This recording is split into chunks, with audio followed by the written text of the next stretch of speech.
Good evening. I'm Alexander Rose, the Executive Director here at Long Now.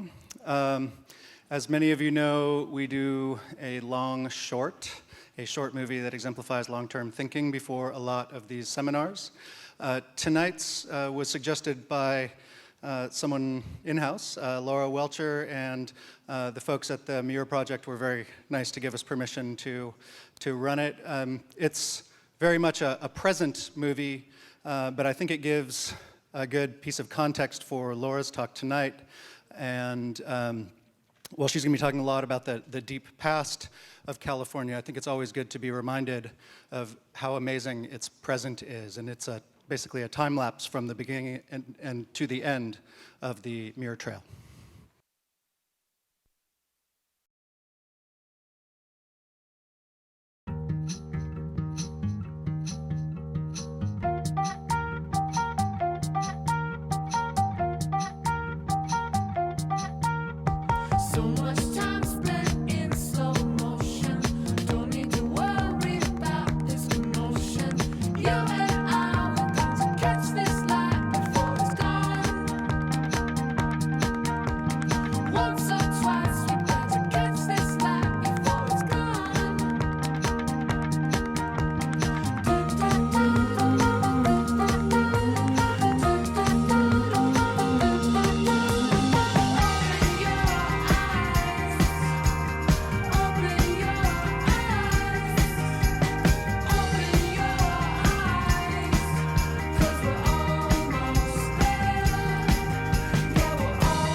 Good evening. I'm Stewart Brand from the Long Now Foundation. Now, I should say that,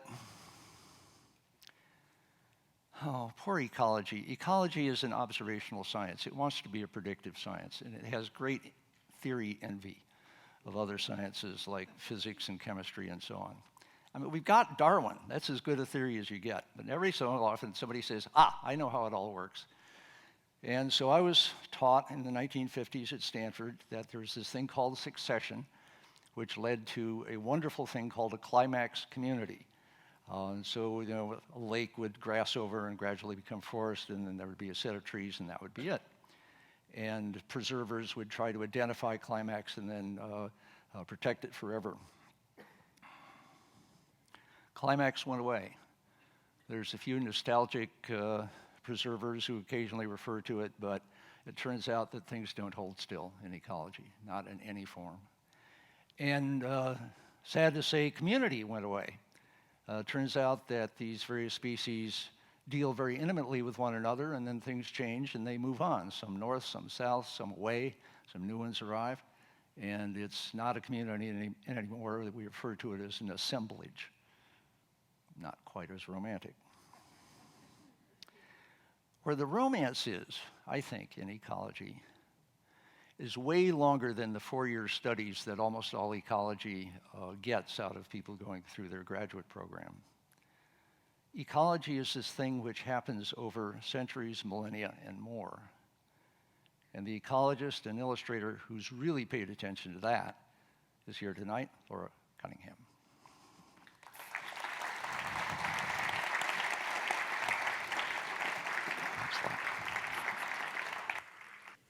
Thanks for coming to this talk, which is about a project which I've been working on for the past 20 years, maybe longer, maybe 30 years. It was a project, even when I was a kid, I would walk around in the East Bay where I grew up. I grew up just north of Berkeley, and I would wonder what was the past like, what was my house like specifically. Because I grew up in an area with suburbs and roads and cars and looking over the city. And even as a kid, I wanted to know what was that piece of ground like before the house. So I would imagine walking in a grassland with oaks and seeing a game trail through grasses, or even coming upon a coast live oak that had a big rub on the trunk, because apparently grizzly bears like to rub their backs up on boulders and tree trunks. So childhood daydreams led to researching in about the 80s an idea for a book. This was an idea that went back something like 20 or 30 years, that I wanted to publish a book and research what the Bay Area and maybe more of California, what it was like 1,000 years ago. And there's a lot of really good books out there that have the before and after the city, like the photographs of San Francisco then and now. That was an inspiration. But nobody had gone beyond the photographs and tried to do paintings of what the area looked like before cameras. So I'm a self-taught artist, really got into studying the oil paintings of, say, the Hudson River School, which is some of the greatest artist naturalists in the 1800s, even 1700s, came from Europe, and they went west with some of the scientific explorers, and Albert Bierstadt is one, Church, William Keith, and they had their little oil painting sets, and they would sketch things like Yosemite Valley, the Rockies. And so I tried to get a feel of what if I had my oil sketch kit and I went back 1,000 years into California and was just wandering around this grand landscape and just trying to take sketch notes and paint here and there scenes that I saw. So that was sort of the goal I had in mind, was to produce a book that had that feel of an exploration of the past. So these are little oil painting sketches. They're mostly miniatures. A lot of them are oil on paper, because that's what a lot of these 1800 oil painters would do. They'd have very nice cotton rag paper treated, stuff a bunch in a bag, put it on a mule, and have their paint sets and just whip out these little oil sketches. So when I was a kid, I would go to this creek. It's in Tilden Regional Park in the East Bay, Wildcat Creek. And I would cross the creek at the same spot for weekends, after school sometimes. And I began to see changes going across this creek in the same place. There's a little bridge that were greater than changes that you'd see over a year. There were changes that I began to see over the course of 10, 15 years that were different than just summer and winter or the wet season and the dry season. I saw changes that you needed to observe the same place for decades to actually see that change happening. For example, the oil painting on the top right is a drought year when Wildcat Creek didn't flow at all. And I wondered as a kid, what happened to the fish? On the lower part, the lower right, if people were living in California during 1998-99, we had a huge El Nino event, and it rained that January harder than I'd ever seen. Wildcat Creek became a monstrous flood and took out the bridge that I had crossed so many times as a kid. It was just a monstrous mud flow, destroyed roads, took out trees. And then after the floodwaters subsided, I crossed the creek and noticed that the creek bed had gone down 2 feet. just overnight, gouged down. Their change was sudden. So here's the street I grew up, just in the Richmond, Berkeley hills, looking west towards Mount Tam, just a photograph I took long ago. And I tried to imagine what my neighborhood looked like before this scene. So doing some research, I painted this, oil painting. This is the East Bay with native grasslands, and you can see the Golden Gate without the bridge in San Francisco in this upper left. I would imagine walking on these grassy ridge tops with sea breezes waving purple needlegrass stems and a sunset and a summer evening. And if I went down to the Albany mudflats, I might see this. This is a painting actually based on, there's a historical report at Monterey Bay in the 1800s where there's a beached whale and a bunch of grizzlies were feeding on it, and it actually ripped a hole into the whale and were going inside of it.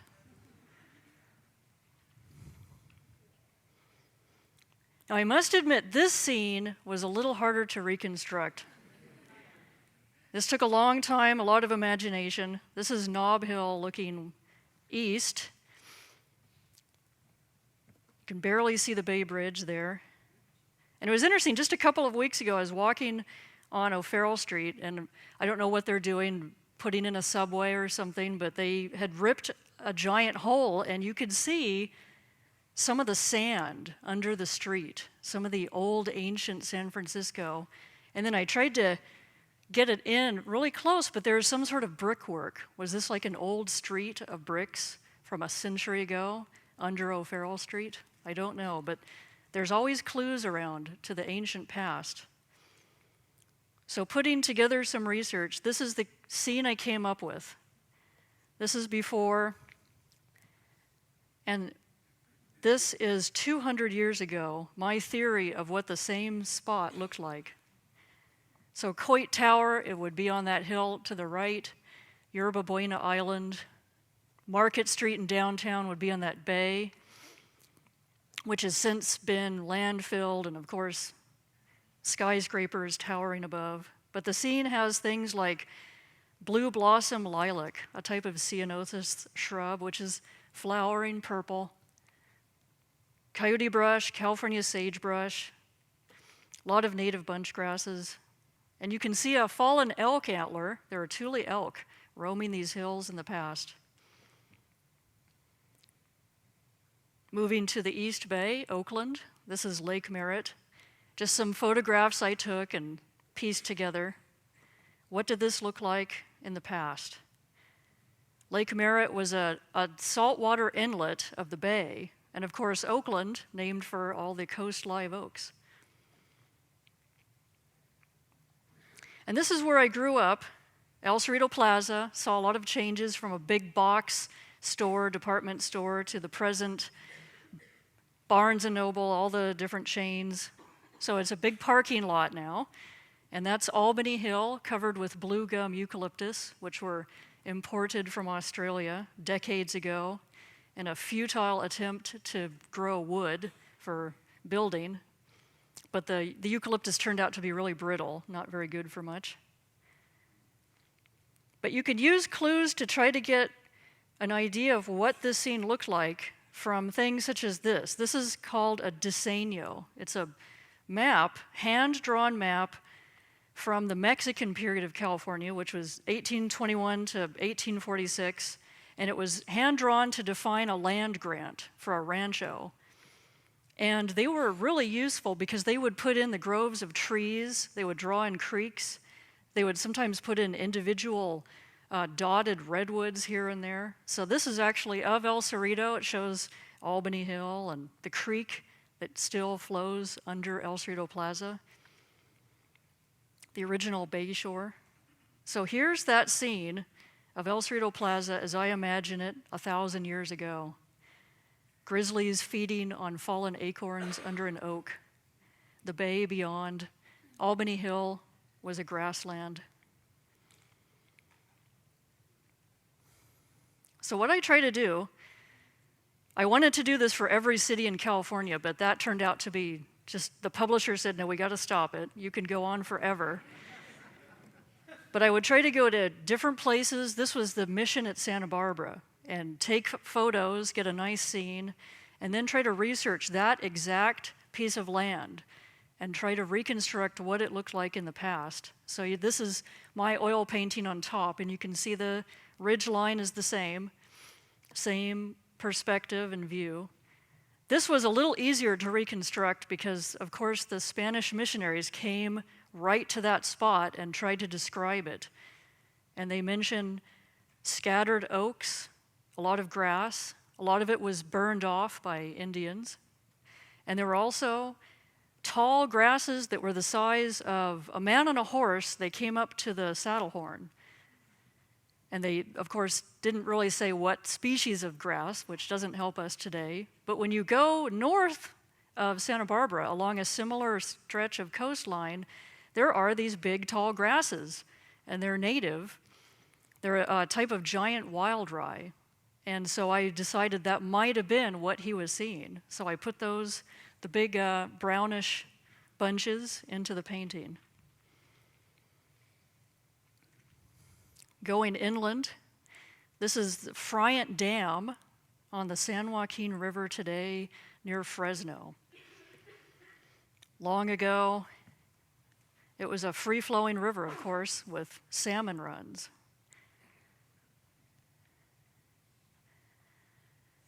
And then going into Southern California, this is just north of Hollywood, San Fernando Valley, and I would try to pick a scene that at least had maybe a tiny remnant of something I could go hike up into in these hills and get some idea of what plants or birds were still living in that area. So in the past, this scene might have looked like this. Giant grizzlies roaming the hills. Southern California was interesting because it had the largest bears in the lower 48. They were the size of Alaskan brown bears. One was shot, and it's hearsay, but it weighed 2,200 pounds. A grizzly that weighed a ton. They were all over Southern California. They were all over San Francisco, a little smaller up here. But I've been doing these talks around California, and about a month ago, I did a talk in San Fernando Valley, and it's really great to meet people who have new information that can add to the theory, my painting image theory of what the past looked like. And this fellow came up and he said, well, my grandmother was born in San Fernando Valley and she used to paint what it looked like. And you are right, it didn't have any trees. All of her paintings just show this vast grassland covered with wildflowers. So I thought, great, that's a nice confirmation that this painting has some evidence to back it up. So the techniques I use to reconstruct these scenes are a lot of field work, just hiking around California and taking notes of what I see, just being an old-fashioned naturalist. A lot of library research, that was really important. There's a lot of good history books and descriptions, old photographs, paintings in museums, historic maps.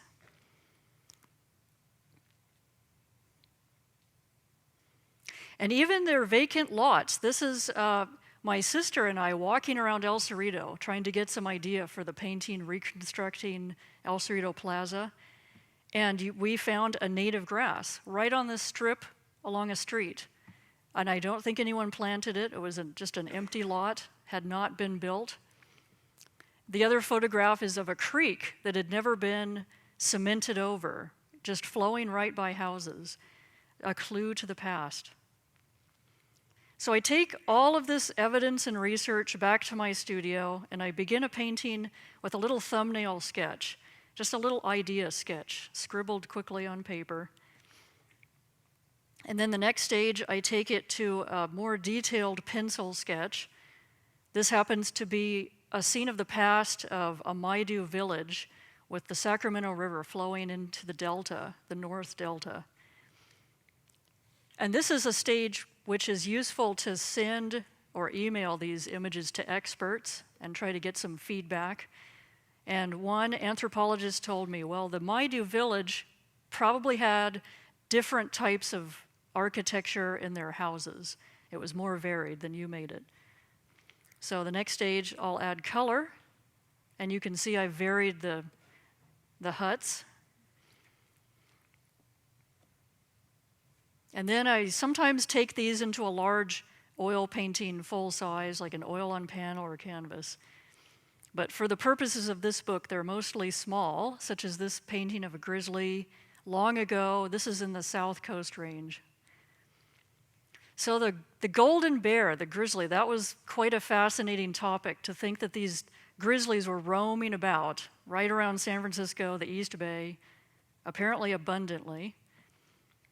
And it would have been quite a different time to live in the state and try to be a hiker or any sort of recreationist. So to get an idea of that, I spent a lot of time in Yellowstone National Park, because that was a fairly safe and easy place to go see wild grizzlies. So these are some sketches from my sketchbook. But it's amazing how many things are named after grizzlies today in the state. There's Grizzly Peaks, Bear Creek. There's even a Mount Baldy in Southern California, and that has a story behind it. There's apparently a grizzled old bear that had been in a fight, and another bear had ripped off the fur on top of its head. So they often had names for these grizzlies in the 1800s, so that was Baldy, and he often hung out on this peak. So there's a lot of history you can pick up even from place names.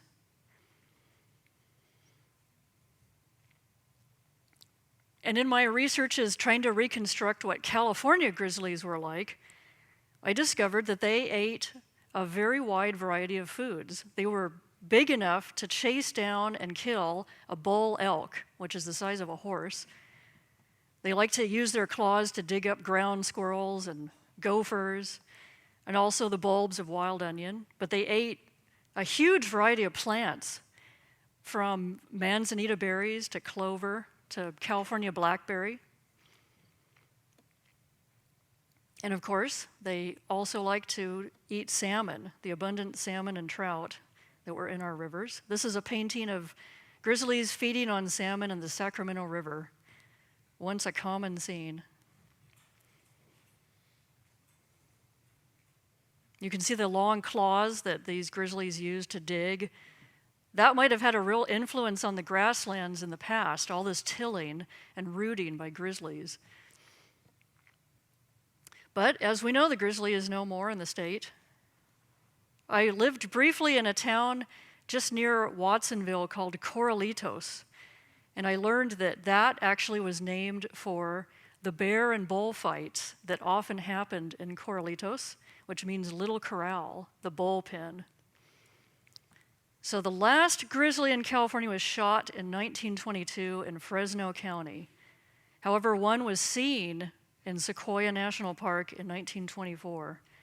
So there's a couple of other contenders around the state for the last grizzly. There's also some sightings in the Los Padres National Forest east of Santa Barbara. And then they were gone.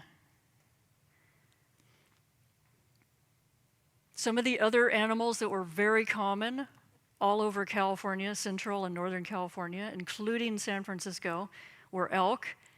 We had Tule elk here. We had very large, dark-colored Roosevelt elk up in the Redwood Zone. And we even had the big antlered Rocky Mountain elk in the sagebrush country of northeastern California. But going to Yellowstone was really interesting to see how grizzlies and elk interacted, because I was always interested in how the whole ecosystem might have appeared in California.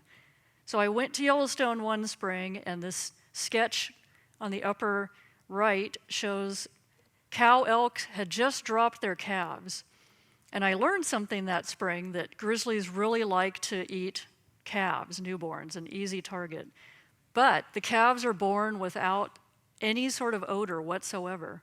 Not even a dog can sniff them out. So these cow elk they knew where the calf was hidden, but the grizzly walked right by it. So these are scenes that were probably played over and over again in our own state. So there's a lot of records of where elk were found, and you can get a pretty good idea of historically the range of elk in California. Here's an oil painting of Tule elk in a blue oak savanna in the hills east of San Jose. In our state capital, excellent elk habitat in the past. This is how it might have appeared hundreds of years ago. Some people might think that's an improvement. But this is a valley oak savanna with herds of elk and antelope grazing on native bunch grasses. The other hoofed animal that was very common all over California, abundant, including San Francisco, were pronghorn antelope. This is an oil painting of antelope in the Mojave Desert at sunset. And this project, I sometimes wish it could have just been a website, because then I could keep updating it. A book is very final in ways, and I have to leave it go and keep hearing stories of how we are restoring California. And a friend who is a biologist just told me a couple of weeks ago that they're going to reintroduce desert pronghorn antelope to south of Joshua Tree National Park. So for the first time in more than 100 years, we'll have this scene again. They are native to California still. They still exist in the northeast part of the state. And there are a couple of places around the Bay Area, near the Bay Area, where you can actually try to go see antelope. There's a place called Mines Road, which is south of Livermore, where private ranchers have allowed the Department of Fish and Game to reintroduce antelope. And I've tried many times to drive on this road and find them, but never succeeded. So they're almost in the Bay Area. And there are other animals, predators, of course, that were preying on all these elk and antelope and deer, which are sometimes surprising to learn were in California. Wolves were reported all over. They were not common. This is a big oil painting, 40 by 60, oil painting of a white wolf in what is now Yosemite National Park. And once again, going to Yellowstone was really good to see the reintroduced wolf pack that was there, interacting with elk, grizzlies, antelope. You could get an idea of this entire ecosystem that might have existed in California. So we would have wolf and bear watching parties, people from England and all over these states, and we'd huddle together on the side of the road next to our cars, because there are all these bears roaming about. And we'd have spotting scopes, and you'd get up at dawn, before dawn, and just scan with binoculars in your spotting scope. And then you'd hear in the early morning the howl of a lone wolf. And then we were lucky enough to get this one morning. Just one lone wolf came out onto a meadow and caught a meadow mouse, a little vole, and just played with it for hours. Didn't eat it, just tossed it up in the air like a dog.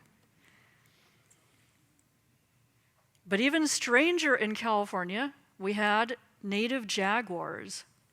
And there are reports of jaguars from San Diego all the way up to San Francisco. So apparently in the oak woodlands along the Coast Range all the way to here, there were jaguars hunting deer and other animals in these dense woodlands. They also went up the Colorado River from Mexico almost to Las Vegas. So this is a painting of desert jaguars along the Colorado River.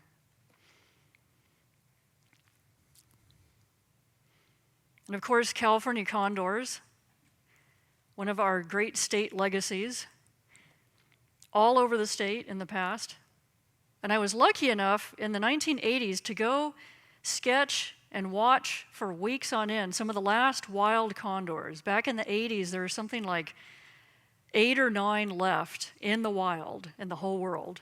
And the biologists had decided that because they were getting lead poisoning from eating the carcasses that hunters had not been able to catch, deer would get shot with lead bullets and then run into the brush and die, and the hunter couldn't find them. And then these condors were eating them, but they were getting lead poisoning from the bullets. So a decision was made to net all of these condors, take them into the captivity in various zoos, captive breed them, and then release them. But it was sort of a sad period because in about 1985, we thought, well, this is it. They're going to catch all the last wild condors, and will they ever be released again? Will this breeding program work? So I went down there and, again, you have to have a lot of patience to write this book. Spent hours with a spotting scope, and usually we would see nothing for days. And then suddenly we'd see a little black spot come over the hills, and it was a huge condor. And a bunch of them would land next to this little calf carcass that the biologists had planted. And the biologists would hide in a hole in the ground and have an explosive trigger that would fire a net over the condor. That's how they caught them. But meanwhile, they were very interesting to observe. So I reconstructed a scene long ago based on these observations when condors were still common. But I noticed that when you watch documentaries about African animals and you see all the African vultures coming on a carcass and they're fighting and squabbling, this wasn't happening with the California condors. What we saw, they seemed to have a pecking order, a dominance hierarchy, where one or two condors would feed for hours and all the other condors would have to wait. And the golden eagles would have to wait their turn too. And these eagles are big, giant talons, but they were a little bit smaller than the condors. And one time, this eagle came down, tried to sneak up to the carcass, and a giant condor came, landed, and opened its huge black and white wings, and the golden eagle ran downhill, scared.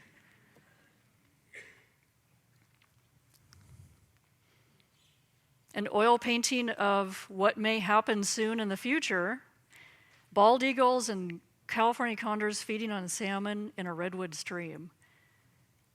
So the good news is the condors are doing very well. The captive breeding program worked, and they're being reintroduced to places like Pinnacles. And one this year came probably up from Pinnacles all the way to Mount Hamilton, which is technically the Bay Area. So wild California condors that have been successfully bred are inching their way up to our area.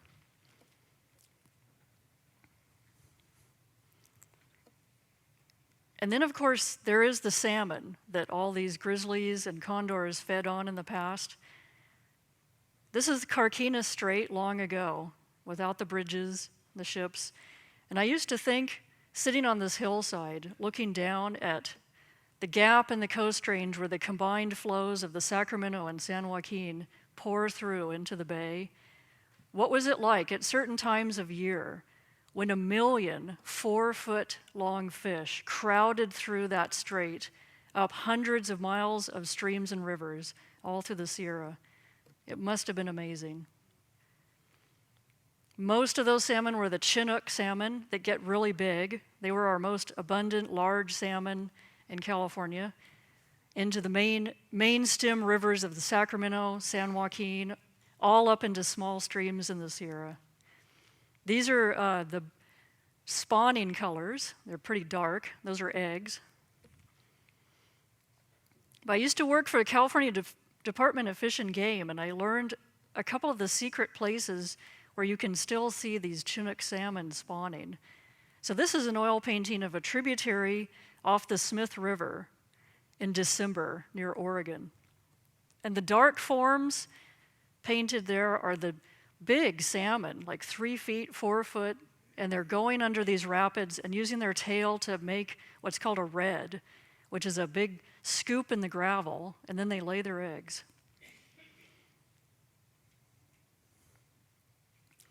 The other common salmon that we had in California was the coho. This is a male in its spawning colors. They just get brilliant red.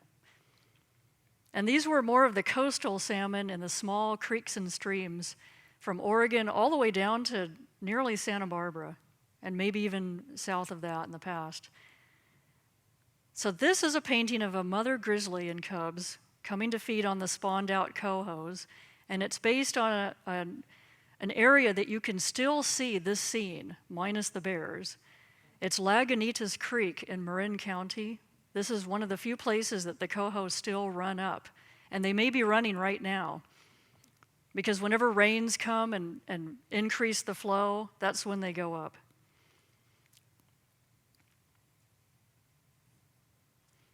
So I learned that of course, we've had kind of a problem maintaining the huge abundance of these millions of salmon of the past. They're quite declined now, and there's various reasons for that. But one of them I learned was the quality of their spawning habitat, these crystal clear streams with the gravel. Sometimes the gravel will get what's called embedded with silt. And on the right there, that illustrates how this gravel is very important. It has to have oxygenated water flowing through it. Just like when you put you have a fish tank and you have your bubbler. They need really clean, clear, oxygenated water flowing through that gravel to give oxygen to the eggs and the baby fish that then live in that gravel. So historically, what's happened in the 1800s and 1900s is some episodes of clear cutting just allowed huge amounts of erosion to pour all the silt into these salmon streams, and that clogged up a lot of the gravel. But even today, we have some poor management of a dirt road where, say, they'll put in an underpipe that's not big enough, and it will just get clogged with debris and then erode away. But what was very hopeful about all this is what people are doing to restore these streams and bring the salmon back. I traveled up to the Klamath River in Northern California and talked with a group of native tribes, local people, residents, government agencies, and they were all working together to restore the Klamath River, to bring back steelhead trout and salmon. But what they told me was, you don't start with the fish, you don't even start with the river. You go up to these ridge tops on top of the canyon ridges and the mountains, and that's where you start. And you try to imitate how elk would have grazed a bunch grassland so that it wouldn't be overgrazed like we sometimes do now, so that these grasses could grow deep roots. And you could even have cattle, but you had to manage them where the grasses would grow into the soil and prevent siltation and erosion. And you had to manage the forest so that nutrients would fall off these great trees and then flow into the water, and it would provide nutrients, grow insects, and fish food. So it was very interesting to see this holistic view of people saying, well, we're going to restore this entire watershed, and then we'll just automatically get salmon back. So in the book, I also talk about our very amazing coasts and seas, shorelines. This is the Hayward-Fremont Bay shore, long ago. Coyotes prowling on marshes and white-fronted geese.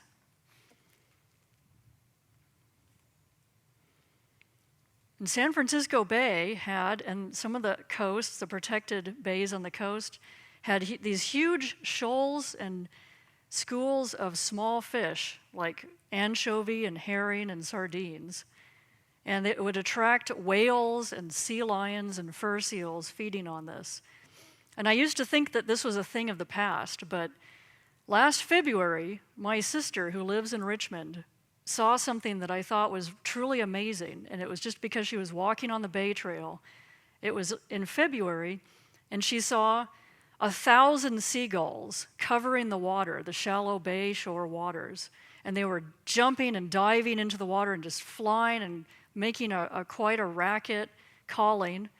And she couldn't figure out why these gulls were here. She'd never seen that many seagulls. But fortunately, a fisherman came by and said, you are lucky enough to be here on the 1 or 2 days where the herring are running. So they have this, they blacken the water. These herring come, and they apparently still come to the East Bay, the San Francisco Bay. They lay their eggs, which get attached to little seaweed underwater, and then there's just a feeding frenzy of birds. But apparently they had had an unusually good herring run this February, so she was lucky to see that. But there were also stranger animals that inhabited our coast. This is the Steller sea cow, which bones have been found in Monterey Bay 18,000 years ago. It was 35 feet long and weighed 10 tons, and apparently floated around and just on the surface and ate kelp.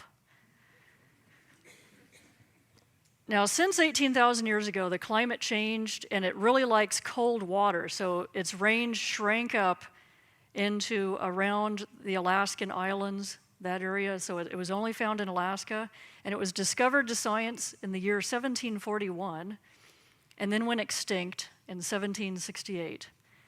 It was eaten by sailors.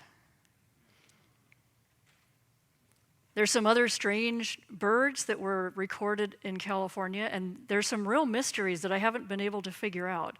This one is it's called the gong because that's the sound it made. It's also called a giant petrel. It had an 8-foot wingspan and was recorded in the 1800s, again in Monterey Bay, because there was just a lot of people there. And it would float around the bay picking at whale blubber from some of these whaling operations that went on. Today, it's only found in the southern hemisphere. It only breeds around Antarctica, and it is in the entire last 150 years never been sighted in the entire northern hemisphere. Why? That's quite a mystery. Why it was found in Monterey Bay.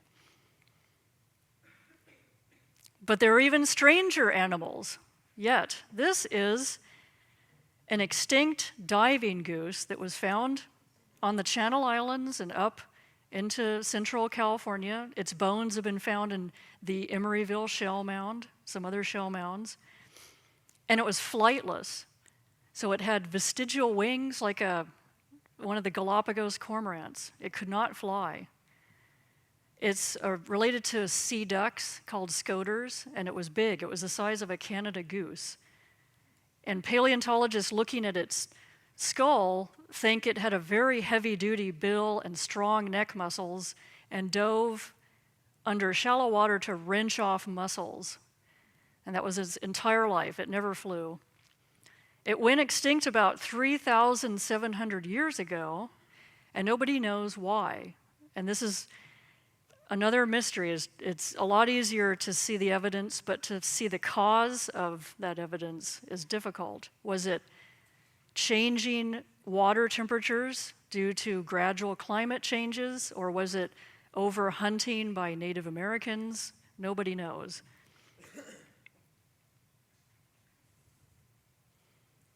There are a lot of interesting habitats in California that I also wanted to research for the book. And I started with the grassland, which was a tough one to reconstruct, but that's where my house was. I learned it was most of the Richmond Berkeley Hills was a vast open grassland. And I get that question a lot too, is people wonder if there were a lot of trees that have been cut down and that's why everything is so open. But when you read the historical accounts of ships coming in, entering the bay in the 1700s, 1800s, that's usually what they comment on, is how grassy everything was all around the bay. And then they could see the redwoods coming up above Oakland and a patch of oaks right where Oakland is. There's another patch of oaks on the north face of Angel Island.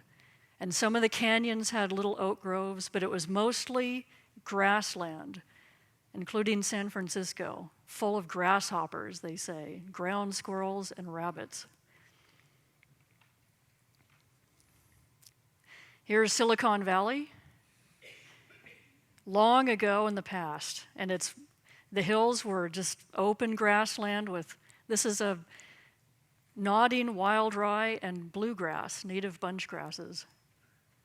And San Jose was south of the bay, were just a maze of tidal channels and marshes.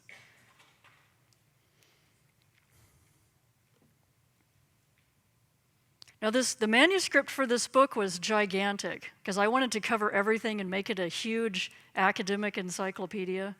And the publisher, Heyday, said, well, we're going to have to trim this down. They actually gave me 372 pages and 70 color illustrations.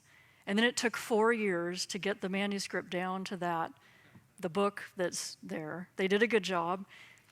But they sent all my manuscript off to a designer who arranged everything as you see in the book now. And they sent, right before printing, sent off to the printer, they sent me a PDF file, emailed it to me and said, can you go through the whole 372 pages and catch any mistakes? So I did, and I caught a lot of mistakes. Birds' sketches were mislabeled, but I missed 2 things. And probably only I care about this. Most people wouldn't care. But one of them is that painting shows California oatgrass is a really interesting native bunch grass. My sister has one planted in her backyard. And it's a strange native grass because the stems grow horizontally along the ground. And you can see that in the photograph. And I drew a sketch of it with the stem along the ground. It might have been an adaptation to elk stomping on it and they couldn't get at the seeds. Well, the designer turned that horizontal or vertical, and so you can see it's all vertical along with all the other grasses because that's how grasses should grow. And I just missed it, but that's okay.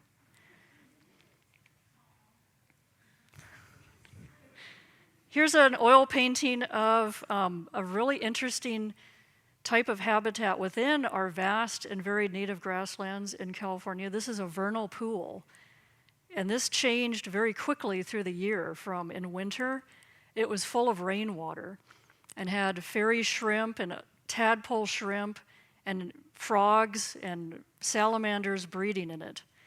And then in the spring, that would all dry up and there'd be rings of wildflowers around these. And then in the summer, special kinds of 1 or 2 inch high native grasses would grow green in the center of these that are endemic only to this type of habitat, only in California. And here I imagine pronghorn antelope coming to graze on them. So this is a rare habitat that still exists, but it was a lot more common in the past. Some of these were recorded where the Oakland area is and the flatlands in Berkeley. Here's an oil painting of, again, my neighborhood in the past, a grassland looking west towards the Golden Gate long ago. Now, most of the book is the last 10,000 years of California history, and that's called the Holocene, which is been a generally, the climate has been more even. The animals that have existed here are the modern animals we see now, wolves, grizzlies, elk, pronghorn. But prior to 10,000 years ago was the Ice Age. And for 1 million years, 2 million years beyond that, was a very different kind of California. And I couldn't help, a couple of times in the book, go back a little further and enter this Ice Age world. So this is San Francisco Bay 40,000 years ago. And when they built the first Bay Bridge, they put the giant pilings deep into the bay mud, and they hit bedrock. But they also hit bones, these fossils of animals that lived before the bay was a bay. And when this was a big valley, they hit the bones of an extinct giant bison, which was the Ice Age bison that you see in the La Brea tar pits. It was huge, 6 feet at the shoulder, and had much larger horns than our modern bison. And extinct horses. There are native horses all over the San Francisco Bay in the Ice Age. And it was before the bay because, of course, all these giant glaciers that covered the northern continents in the Ice Age locked up a lot of seawater. So the actual ocean shore was 50 miles out to where about the Farallon Islands are now. And San Francisco was a valley. This was not a bay. The bay gradually entered through the Golden Gate thousands of years later. The oak woodland is another very important habitat all over California. This is an oil painting of Ohlone women pounding acorns in bedrock mortars, and it's based on Berkeley Mortar Rock Park, which you can still go and actually see these very boulders with these exact mortars in them. And right now it's surrounded by houses.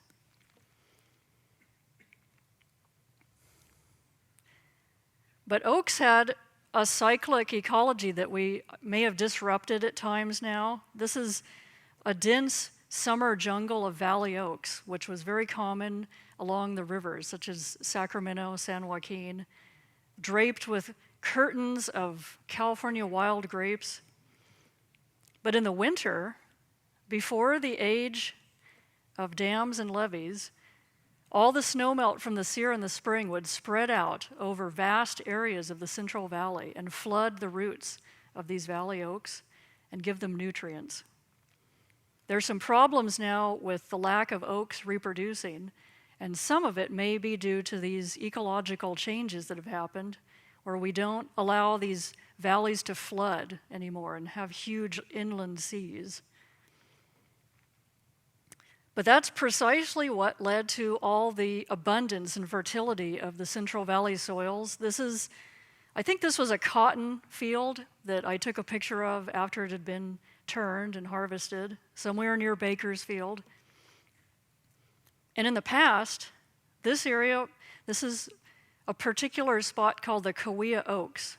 And it was lush, had huge towering valley oaks, and it had a native grass called creeping wild rye, which was one of our few non-bunch grasses. It was a rhizomatous grass, a sod grass that grew over acres and acres, and it was green in the summer. And when the first Europeans entered this Cahuilla Oaks, they said, well, who's been trimming all these trees and mowing the grass? It looks like people have been managing this area. It looks like an English park. And in fact, people were managing this area for thousands of years. Another interesting oak habitat is now under Hetch Hetchy Reservoir today with the dam. And in the past, California black oaks, ponderosa pines grew in this valley, similar to Yosemite Valley.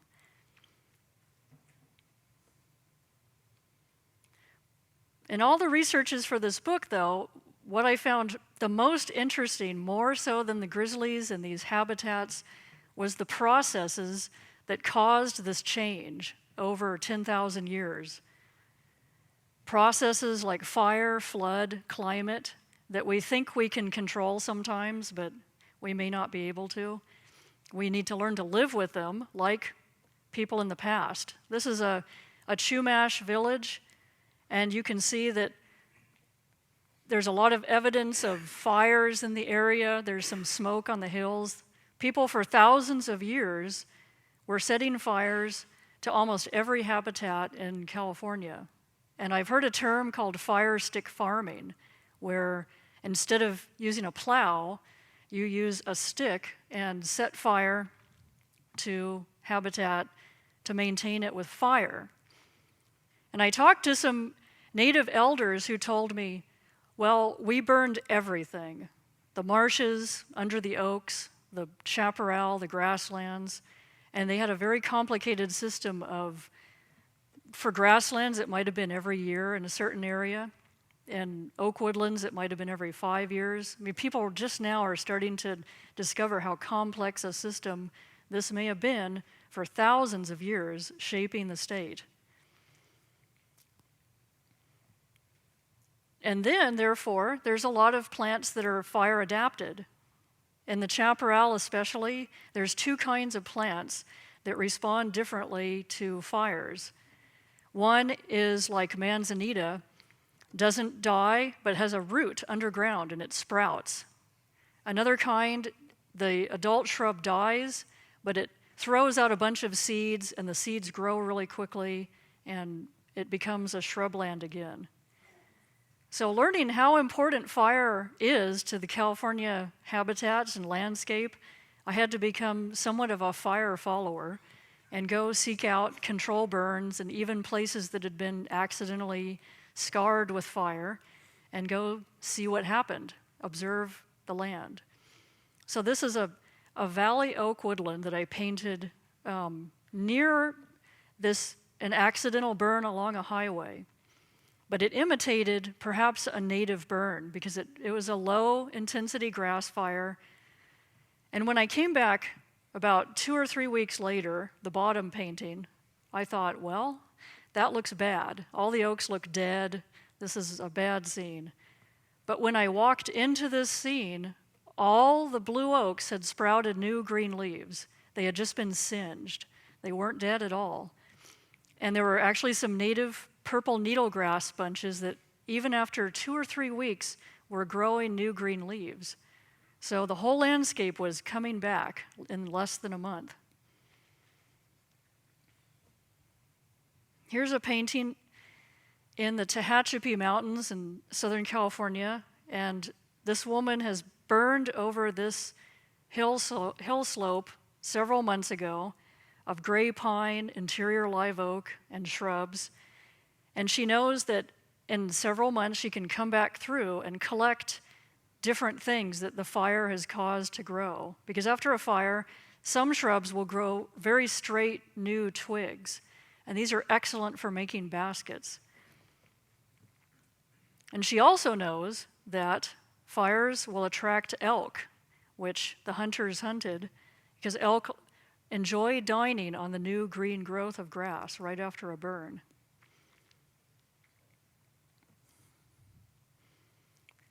And flood is another important process that I discovered that happens all over, and we try to contain it but aren't always successful. Sacramento got a huge flood in the 1850s, which drowned the whole city. People were rowing around the streets in boats. The rivers seem to be almost alive. This is a sketch of the Sacramento River, one particular segment, showing how the bends will migrate over 100 years. So the bends will straighten out, move, and 100 years isn't even that long of a time to have such a change in the bank.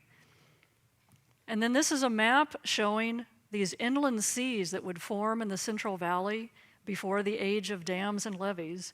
The snowmelt would create big, huge inland lakes. One of the most famous was Buena Vista Lake in the San Joaquin Valley, a huge inland sea where people had very large tule boats, larger than in this painting, snow geese flying around, abundant waterfowl, elk, and that's the high Sierras, snow in the background. And working as a biologist, I learned that there are some birds that we're having trouble protecting right now, and it's partly because we think we can just manage the bird, but we have to actually look at their entire landscape that they're living in. Some of these birds, like southwestern willow flycatcher and Hutton's vireo, are adapted to floods. They really like to nest in areas, little creeks with overgrown willow thickets that regularly flood and have a rich, swampy undergrowth. And because of a lot of management practices, these are rare now. Here's San Bernardino Valley today, the Inland Empire. And what was it like in the past?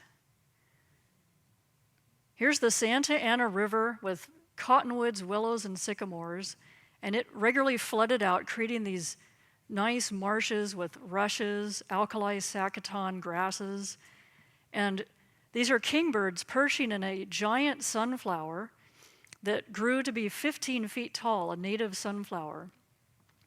And this was thought to have gone extinct in 1937, this Los Angeles sunflower, they called it. But recently, and this story keeps changing every time I talk to a botanist, I get the latest version. So in the book, it's already outdated. They thought they rediscovered the Los Angeles giant sunflower about 10 or 12 years ago, right next to LA. Unbelievably, nobody had noticed this 15-foot flower growing there. And it's, they analyzed it, got really excited, but then they realized it was apparently a new species. It was a little bit different from the collections that showed the old Los Angeles sunflower. So now it's a new type of wildflower called the Newhall sunflower, is found in Newhall Ranch. But I still think that's amazing that a 15-foot tall plant right next to one of the largest cities in America was just discovered. And then climate. You could probably write another whole book on just climate because that is such a complex subject. But what I thought was interesting in my research was I couldn't always link cause and effect. And so that was an interesting part of trying to reconstruct the climate in the past and even trying to see what would happen in the future by looking at the past. But it's pretty tough. There's some questions that stumped me. For example, there's a researcher who studied blue oaks in Tejon Ranch area, which is Southern California, one of the biggest ranches that has a giant chunk of pretty pristine California. And he took drills and he drilled into these living oak trees just to get tree ring counts. And he also could see the fire scars and tried to date how many fires swept through this woodland. So the top bar chart shows the number of trees each year, little baby trees that reached maturity. And it shows that around 1850s, suddenly a bunch of young trees grew into giant oak trees. And this basically is showing that the oak woodland we see today grew up in the 1850s, and we haven't gotten a lot of oaks growing into trees since then. Now, what caused this peak in trees growing up to be adult trees from saplings? That's the part that is really tricky to tease out.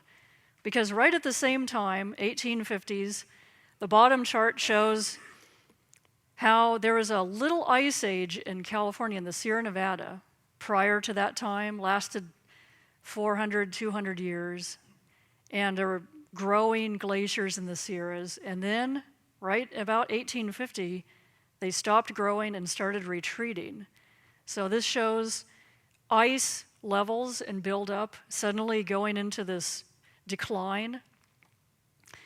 And so you think, well, maybe it was climate change that triggered something in these trees.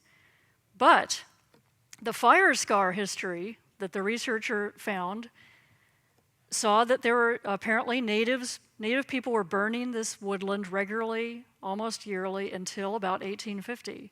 And then suddenly, no more fires, because that's when Tejon Ranch became a ranch, and the new management style was no fire. We're going to have a lot of grass. So at the 1850s, fires were completely stopped.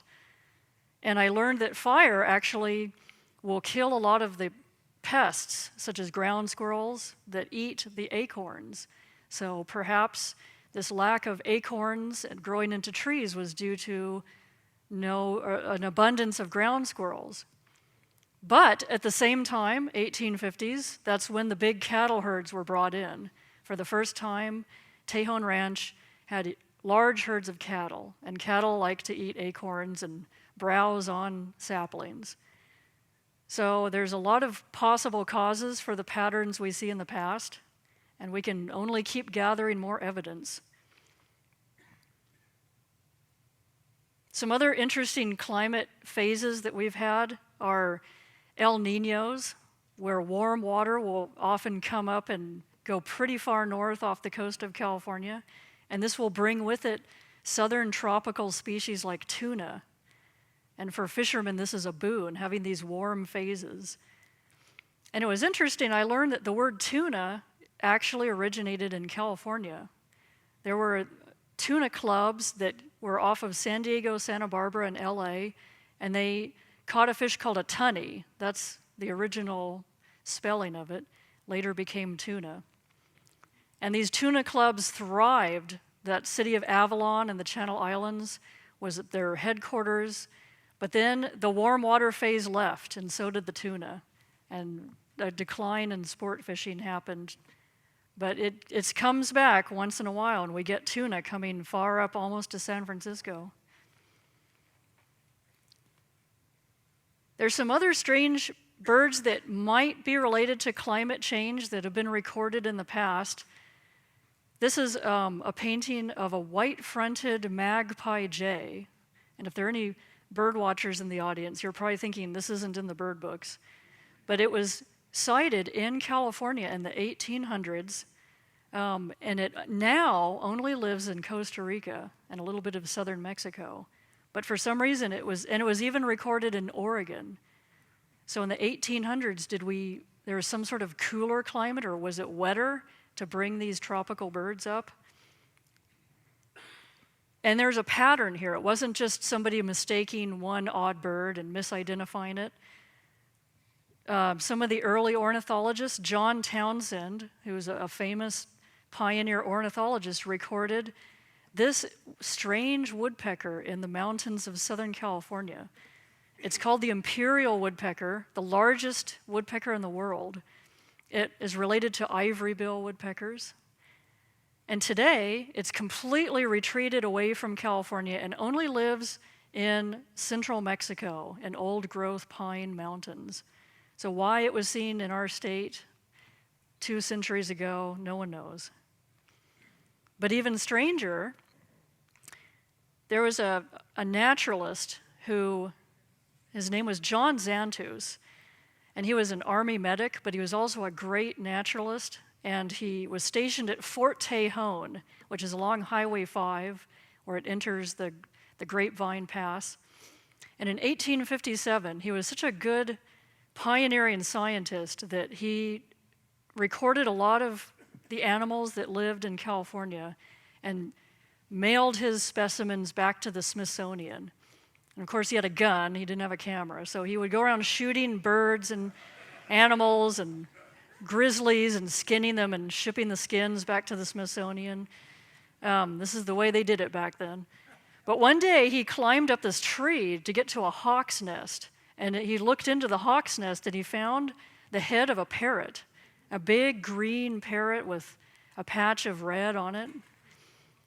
And he said, oh, well, this is a bad specimen. I don't want to mail this back. So he said, I'll shoot a whole one another time.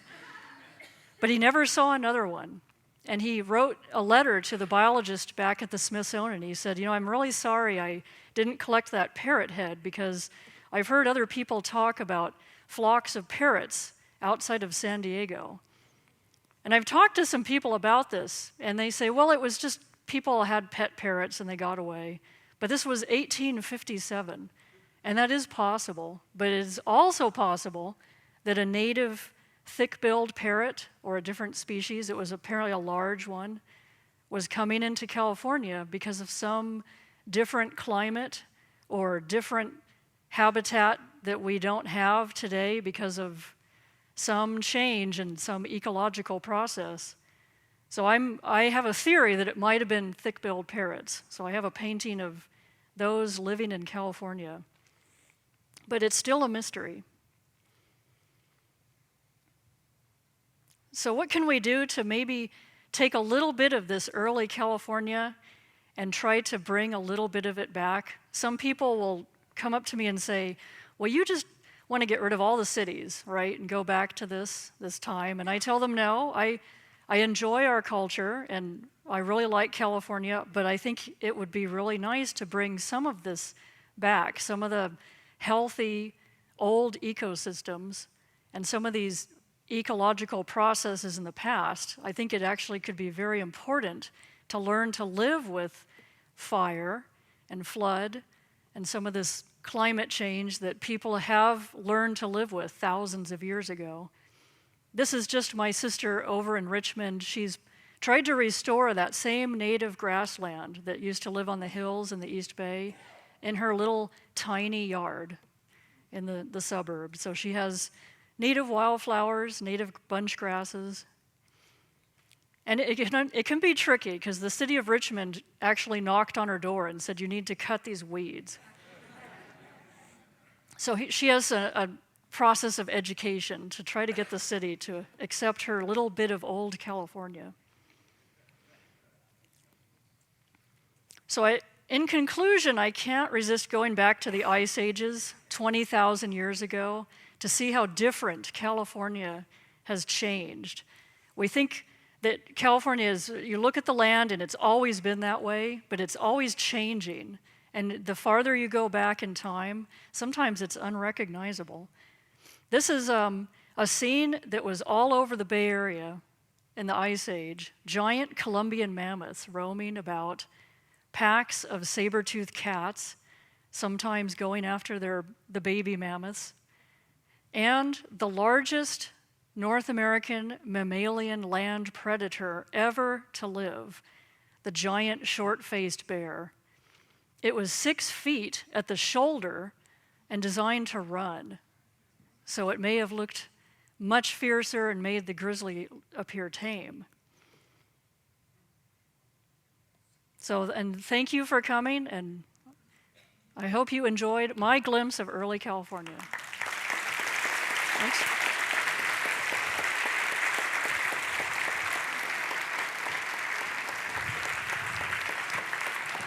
Let's go have a seat. Seat right here.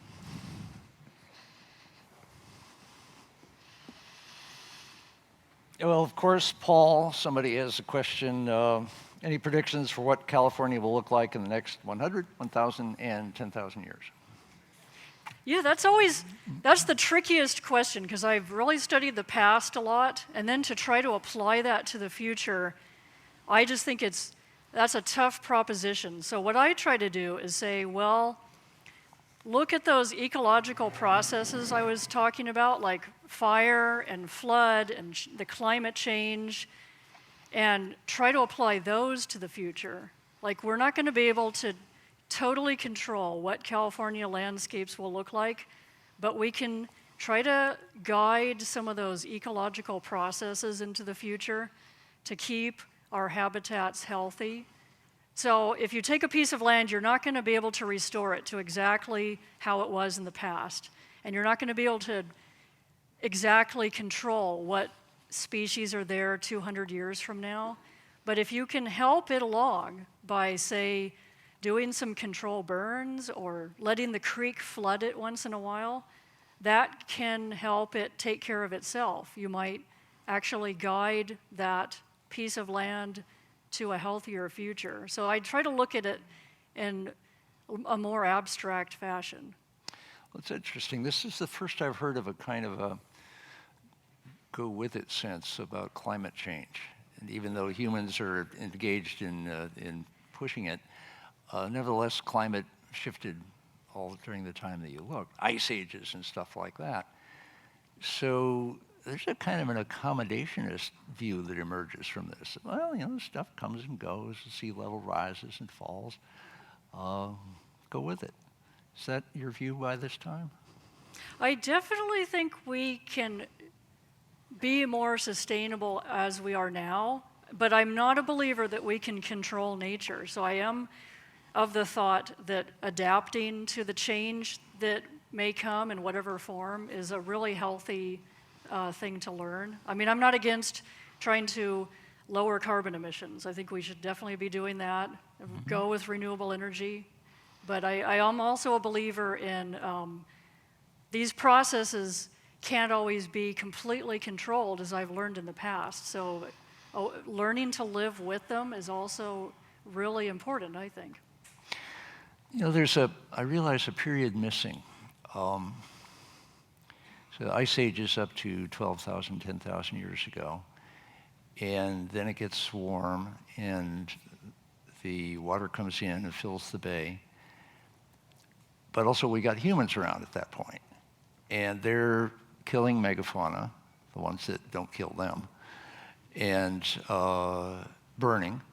And so in a sense, we never saw a post-Ice Age non-human environment in California. That's true, yeah. And I wonder if there's anything like between the Ice Ages, because there were 9 big ones and then spaces between. Do you get any sense of what it was like between the Ice Ages before humans showed up? You know, there's kind of an interesting story I learned about back to the grasslands, and there seem to be two phases of the history of our native grasslands, and they learned this from the soil, looking at the soil. So in the Ice Age, you had less grass and more megafauna, these mammoths and bison and horses, and they know that because they found the spores of a specific type of fungi that only lives in dung. It's a dung fungus, and it needs huge amounts of this, on the order of an African savanna with herds of animals. Oh, man. This disappears about 10 to 11,000 years ago and is replaced in the soil with charcoal. So our California went from a huge grazing African savanna type ecosystem to the animals went extinct, the big megafauna, and it was replaced with apparently Native American burning. Fire took over as the controlling factor. So I don't think there was a time when you didn't have an in-between time. We never knew what grasslands were like, not impacted by some big process of change. Another relic that I wonder about is the pronghorn antelope that you have beautiful pictures of. They're really fast. They're faster than short-faced bear. They're faster than jaguars, I suspect. Was there a cheetah here that was as fast as they were, and that's why they're still so speedy? Yeah, that's an interesting point, because why do you have this, one of the fastest land animals ever, the pronghorn antelope? How fast do they go? They're said to run like 70 miles per hour in short bursts and can sustain 50 miles per hour for an hour. So and coyotes can't run that fast, wolves are not that fast, so why do we have this animal that can run that fast? Well, there was a native cheetah in the Ice Age. There's a North American cheetah that might have been something that pushed the evolution of antelopes, and it's now extinct, and we just are left with fast antelopes. It's interesting. You would expect evolution to sort of let them cool out. There's a lot of missing niches out there, missing like gaps, I think. Well, we can bring the cheetah back. That'll be interesting, along with the grizzly. What the hell? Those horses. You did not draw those horses 10 or 20,000, 40,000 years ago. No, those weren't field sketches. You drew them with stripes, and stripes on the front. So from the front view it's a zebra, and from the rear view it's something else. Did you make that up, or how'd you get that? Yeah, I obviously made it up. But there's when paleontologists look really closely at the horse anatomy of these fossil horses, there were true horses, there were donkeys, zebras, a whole bunch of strange extinct types of horses that have some characters of a true horse and some characters of a zebra. For instance, there was in South Africa, has anyone heard of the quagga? It was a zebra-like animal that had only stripes on the back and looked like a horse in front. So looking at the bones of this ancient California horse, which is in the La Brea tar pits, its fossils, it appeared to be somewhat like this quagga in its anatomy, half striped and half not. So the rest is imagination. And how big was this animal? It was the size of a regular horse. It was a pretty big animal. Saddle animal. it and ride it. Yeah. Bring it back. Couple questions. One from Tristan about grasses here. The one reads, I've heard the grasses around the Bay Area used to be green all year round before European grasses were introduced. Is that true? And Alexander McCormick says, what about the grasses of the Golden Hills that we see everywhere? Is that native? Yeah, I spent a lot of time trying to find native grasses all over California, so I got a pretty good idea of actually looking at the grasses growing on the hills, that if they were burned, these bunch grasses would be green into the summer. And if they weren't, because patches wouldn't be burned, they had beautiful golden tall stalks. And so I think we had golden hills even 1,000 years ago. But we also had some areas that would be quite green from all the native burning. So Kevin Kelly asks, are there any experiments now of doing burning of the grasslands in a yearly way or in a way even as complex as the Indians used to do? Oh yeah, there's all over where people are studying this. There's like, I think Stanford has a lot of research areas that have oaks and grass, and they are doing control burns to see how native Up in Jasper Ridge or where? Hastings. Interesting. Yeah.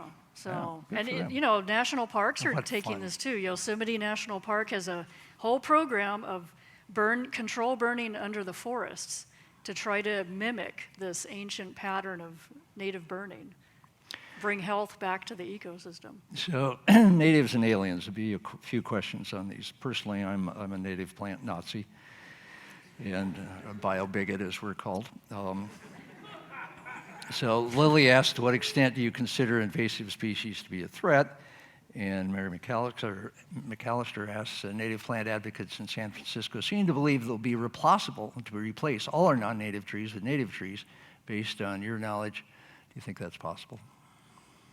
I don't think, well, I'll take grasslands because I've really studied that. And we're never going to get rid of all the European annual grasses such as wild oats, cheatgrass, all the brome grasses. They're here to stay. And that may be true for trees too. And I have two opinions on that because I sometimes just really would like to see nothing but natives. I can be a real native, like a fan. Nazi. Yeah. But then on the other hand, being practical, I think it's really interesting how all plants have a use and all plants have some interesting characters that you can collect collect seeds from some of the introduced grasses and trees. Sometimes they're good wild bird food. So I'm kind of two minds of that. But I don't think we're ever going to eradicate all invasive plants. And so there's another thing in the future that we can maybe adapt to them somehow. Well, okay, the eucalyptus, much loved, much hated. I love them by moonlight and with the wind blowing through them. And I guess the question in my mind is, as long as I've been in California, these very prominent eucalyptus trees, mostly blue gums, are defining the landscape and the nature of the undergrowth and all that sort of thing. How long before they get their green card? Good question. I mean, is it 1,000 years, 200 years? We're almost up on probably 200 from some of the early ones that came here. They So may should be we here have a to ceremony? stay. You know? Yeah. Welcome, eucalyptus. Aha. So John Gilmore asks, weren't the Berkeley Hills covered with redwoods in 1900, and then they were logged in 1906-08 to rebuild San Francisco? Is this the case, and how long had they been there? Yes, the part of the Oakland Berkeley Hills had a redwood forest, and then north of that was all grassland, and south of that was grassy ridges. There's some paintings you can see, grassy ridges, and then right above Oakland, these tall redwoods that were used by sailors as navigation beacons because they were just gigantic. And they've been there since the Ice Age. I mean, redwoods are an ancient, go back tens of millions of years into the age of dinosaurs. So redwoods have been in California for millions of years. And that particular grove has probably been there for maybe 10, 20,000 years. But it's interesting, I've talked to a botanist who has looked at some of the old evidence of stumps, and he thinks some of those redwoods were taller than the redwoods in Redwood National Park, meaning they were the tallest in the world, right outside of Oakland. And they were all logged, and it's second growth now, but there might be some stumps out there that show evidence of just monstrous redwood trees. Now there's a long-term project to regrow the redwoods of the Oakland Hills to be the tallest redwoods in the world again. That's just 1,000 years. Yeah, bear down, people. Question from Julia. Do you have plans to extend this project to other regions? 30 years per state times Yeah. 50. Well, I now live in the desert, Mojave Desert of Nevada. I'm not even a Californian, so I'd like to do the Southern California deserts and Nevada Great Basin. That's my next project. And you're now collecting that data and painting, or Yes. what?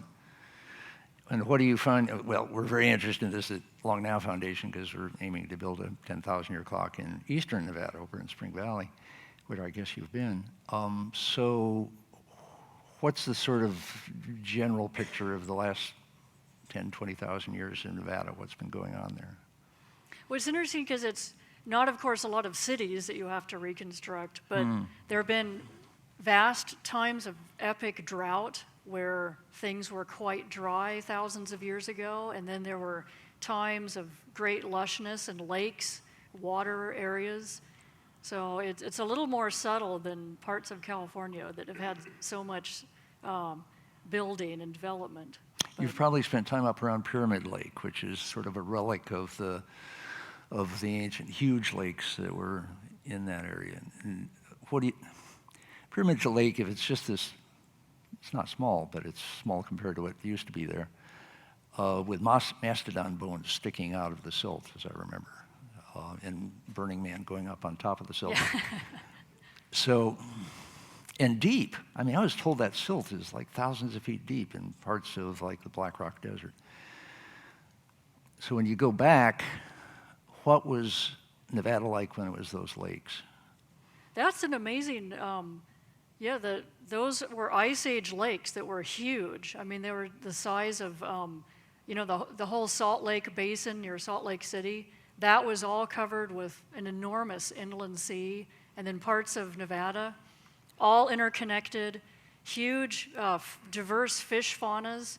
And I just learned that the last mammoths, Columbian mammoths, were found right around that Pyramid Lake. So in other words, that habitat was their favorite habitat about 8,000 years ago. They had gone extinct all over North America except that part of Nevada, and then that was their last stand. So there's something, the Ice Age remained there longer than anywhere else on the continent.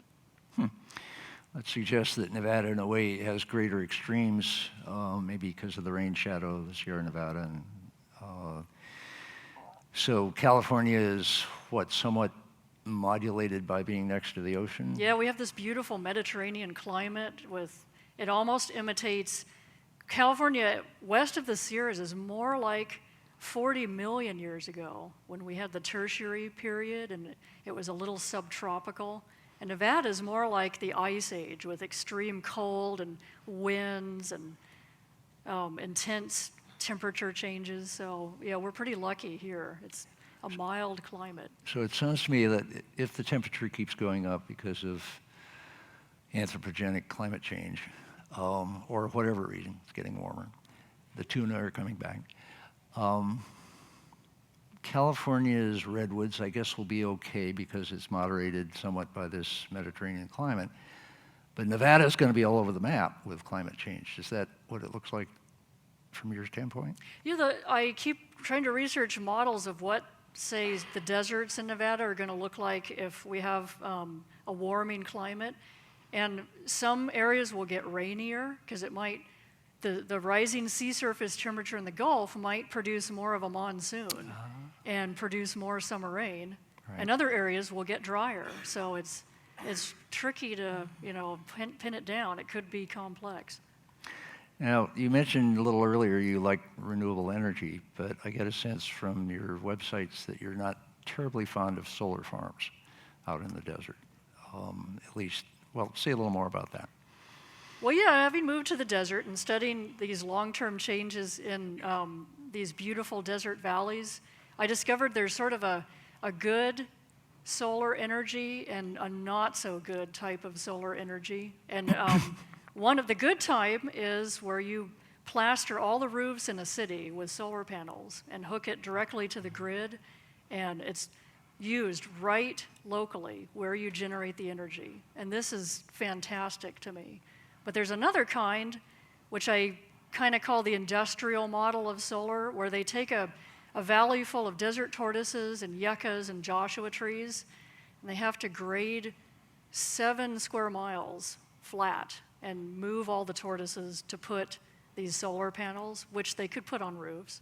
So there's sort of a controversy there about we definitely need renewable energy as soon as we can, but there's sort of a good way to do it and maybe a less good way to do it. Well, there must be different sites. I mean, the thing you get in Nevada is a bit of everything. And so there's the sagebrush ocean of the Great Basins that are pretty green. You got the Mojave where you are, where much of it is pretty green. You also have these salt flats that are really mineral.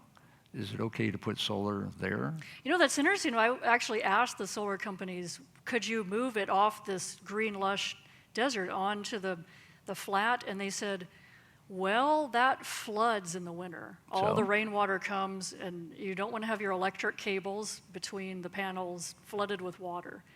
So apparently that's not technically a good place. Now, there are places I don't like, believe that for a minute. That's ridiculous. It's not like it's not deep water. You know, this is not like offshore or something. I think there should be a pilot study of can you do it in a floodable salt flat? Because why not? The salt won't care, right? No. But there is a good place that's been suggested, the Westlands Water District in the San Joaquin Valley that got cut off from its delta water. All those dying almond orchards, that land doesn't flood, and it's degraded farmland, so degraded with selenium salts, because they were these ancient Ice Age lake deposits have been sort of leaching up through the soil and ruining this farmland. Plus, there's not enough water. Plus, there's giant transmission lines going here that have open capacity. So we've been sort of advocating, we'll put these very large solar power plants right there. Who's we?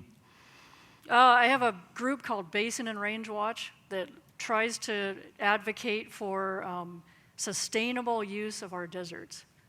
So Oh, thank you. is Basin and Range Watch developing a map of sites that you would consider okay for big solar farms? We don't even need to. There's EPA has what's called a Repower America website, and they have something like millions of acres of degraded lands, like old mine sites, Superfund sites that you could put solar panels on. So our work has been done for us. How about wind? Do you like wind, or is that a problem in Nevada? Wind can be bad in some ways if you have big industrial wind turbines right next to bat caves, such as in Spring Valley. They built this about 2 miles from I didn't think of that. the Rose Guano Bat Cave, which has 1 million Mexican free-tailed bats that roost in this cave. And wind is so new in large quantities that they have what they're going to do at this wind farm. The company will have a little radar installation that will try to detect the mass of bats, and they're actually saying they're going to turn the windmills off. And so that we'll see. So you guys will be there watching. See if they do that. Yes, we'll see how many dead bats there And are. so will we. That this bat cave she's speaking of is in the area where we aim to build a clock in Nevada. So people who go visit the clock will go visit the bat cave, and they'll help you keep track of whether they're turning the wind chargers off. We also expect, by the way, that a 10,000-year clock is not going to see 10,000 years of wind turbines in North Spring Valley. That this is something that will come and then go and be replaced by fusion or who knows what. And what's fun is you are setting in motion people paying attention to these kind of changes and this kind of set of life forms in a large scale over thousands of years. We just think that's wonderful. Thank you. Well, thank you. Thank you.